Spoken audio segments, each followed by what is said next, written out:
leo tunazungumzia uelewa wa katiba. Je, Watanzania tunaelewa nini maana ya katiba? Kwa sababu pia kwenye magazeti tumeona kwamba University of Dar es Salaam hata kuanza kongamano la mwaka mzima kudadavua na kuelezea katiba. Sasa wananchi nao tuwasikie. Katiba wanaifahamu, wanaelewa. Sababu tuta katiba mpaka kabla kufika huko tujue kwanza katiba ni nini. Mzee wangu. Katiba kwa kweli ni nyaraka ya kisiasa na ya kisheria. Jamii au taifa kwa pamoja wanaliwekea hiyo mwongozo wa jinsi ya nchi yao kuendeshwa kisiasa, kiuchumi, kijamii. Ndio katiba. Katiba ni sheria mama ya nchi, ni mwongozo mkuu katika nchi husika. Katiba ni mlolongo wa jinsi nchi ya kuiongoza. Unaifahamu katiba yako? Sifahamu. Sifahamu. Uko miongoni ya watu wanaotaka katiba mpya? Kulingana sijaelewa, siwezi kusema niko tayari kuungana nao. Uko miongoni kati ya watu wanahitaji katiba mpya? Siku nyingine. Unahitaji katiba mpya? Ndio, nahitaji katiba mpya. Unapodai katiba mpya, swala la mwanzo kabisa na awali kabisa ni kwamba watu washirikishwe. Katiba kama katiba naielewa kwa kuijua katiba. Kwa sababu gani? Kwa sababu mimi nauza vitabu vya kawaida na vya shule. Ninapouza pale vitabu naweza nikamaliza kama miezi 6 hivi au 7. Sijawahi kuona katiba ina aiza mtu anaulizia au kuna mtu kaleta anauza. Pamoja na kwamba kazi yako ni kuuza vitabu. Ndio. Katiba sielewi. Kwa kweli kwa jumla mimi katiba sielewi. Hili swali lenyewe la kusema kwa katiba unaelewa, na watu wengi watakuambia kwa katiba haielewi. Kwa nini?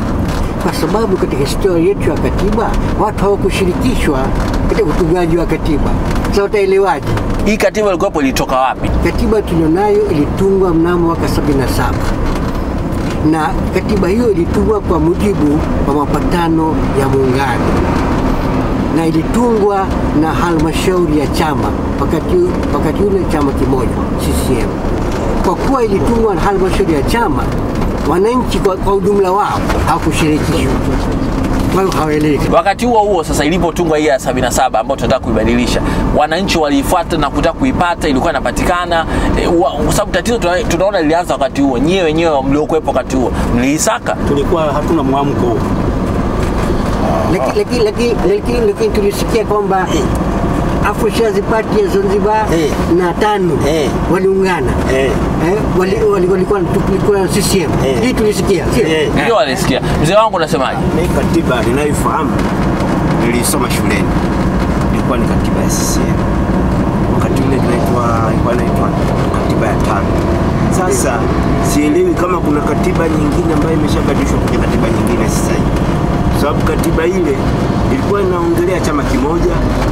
Mpaka sasa hivi kusema kwamba tunahitaji katiba ni lazima tuhitaji katiba nyingine, kwa sababu sasa hivi ni vyama vingi, na mpaka hivi sasa kwa bado inaonyesha katiba hii ndio inaendelea bado kuwabeba watawala, na ndio kwamba katiba mpya kuna haja ya kubadilika. Okay. Nashukuru, tutafika huko kujua katiba mpya iweje na mabadiliko yote, lakini hebu tuone ka video kafupi afu tukirudi tutaendelea kudadavua maswala kama Tanzania. Ni vizuri Watanzania wakafahamu kwamba wengi wao hawaifahamu katiba.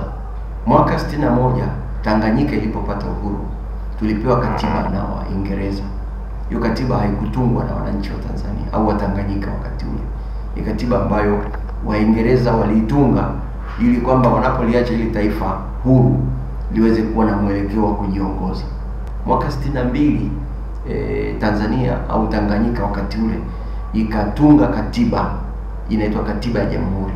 Na hii ndio katiba ambayo tunayo, katiba ya Jamhuri ya Muungano wa Tanzania mwaka 77, ambayo hii katiba sasa imeshafanyiwa marekebisho mara 14.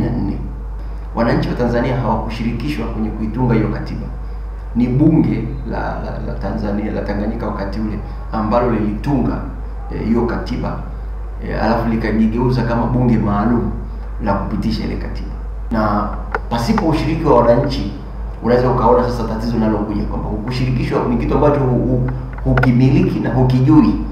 Kwa hiyo hatuoni ajabu kwa Watanzania kuto kuifahamu hii katiba. Ni kitu ambacho ni obvious, kwa sababu watu wangekuwa wameshirikishwa, kama wazazi wangeshiriki, wangekuwa wanawasimulia hata watoto zao kwamba jamani, mwaka 77 tulitunga katiba na tulisema hivi na hivi na hivi, kama walivyoshiriki kwenye kutetea uhuru.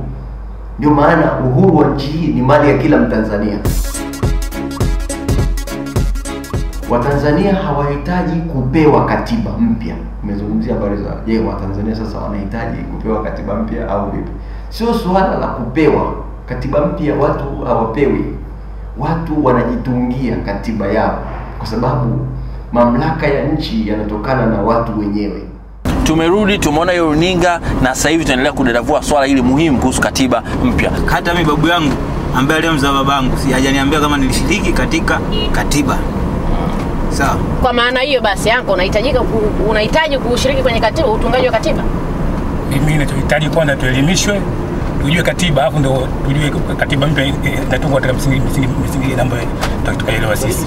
Labda ni sisi wa Tanzania tuna tatizo, hatuna kiu. Kwa sababu sawa kushirikishwa. Mbona kuna watu wananunua zile katiba wanakuwa nazo, mtu anaijua, anatembea na nimekutana na watu kwenye basi wengine wana katiba. Sasa kwa nini iuzwe hiyo katiba? Si kuna uchapishaji sio bei rahisi bwana, kuna gharama. Na tena uza bei ndogo sana, sio shilingi 5,000, sio shilingi 7,000. 1,700. Haya. Kwa nini hatuna hiyo kiu mzee wangu? Kwanza hatujui kwamba katika yaliomo katika katiba inatuhusu sisi wenyewe, hali zetu, maisha yetu ya kawaida. Ndio shida hiyo. Kama wananchi hawakushirikishwa, wananchi hawakutoa maoni yao kuhusu nini ingie kwenye katiba. Leo ukimuuliza mtu wa kawaida, je, hizi nauli za usafiri anaweza kamuda? Atasema hapana. Je, jambo kama hilo linaweza likaingia kwenye katiba? Ndio, naam, linaweza likaingia, kwa sababu hapa swala linakuja nafasi ya dola. Huduma muhimu huwezi kuachia soko huria. Kwa hapo swala linakuja nafasi ya dola kudhibiti huduma za kijamii. Jambo kama hilo ni la katiba, la kikatiba. Maoni ya watu tunapata ndani ya dada, lakini twende mtaani tuwasikie nao wana yapi ya kusema.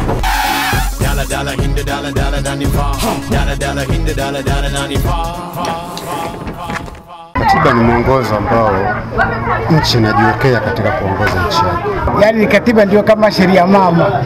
Ukiangalia katiba jinsi muda uliotungwa na mfumo tulionao mpaka sasa hivi ni tofauti kabisa. Katiba kweli ya zamani ilikuwa imefichwa, lakini kwa sasa watu washaelimika, tunachotakiwa tunagombea katiba iwepo. Kwa hiyo katiba lazima turudishe vipengele ambavyo kifungu fulani hiki kwamba rais ataapishwa kwa mkataba huu. Katiba kwanza itungwe kupitia maoni ya wananchi, na kwanza si rais aunde tume ya katiba. Katiba iundwe itengenezwe na wananchi wenyewe. Umeona, kwa sababu ipo kwa ajili ya wananchi na wananchi ndio wao watengeneze katiba.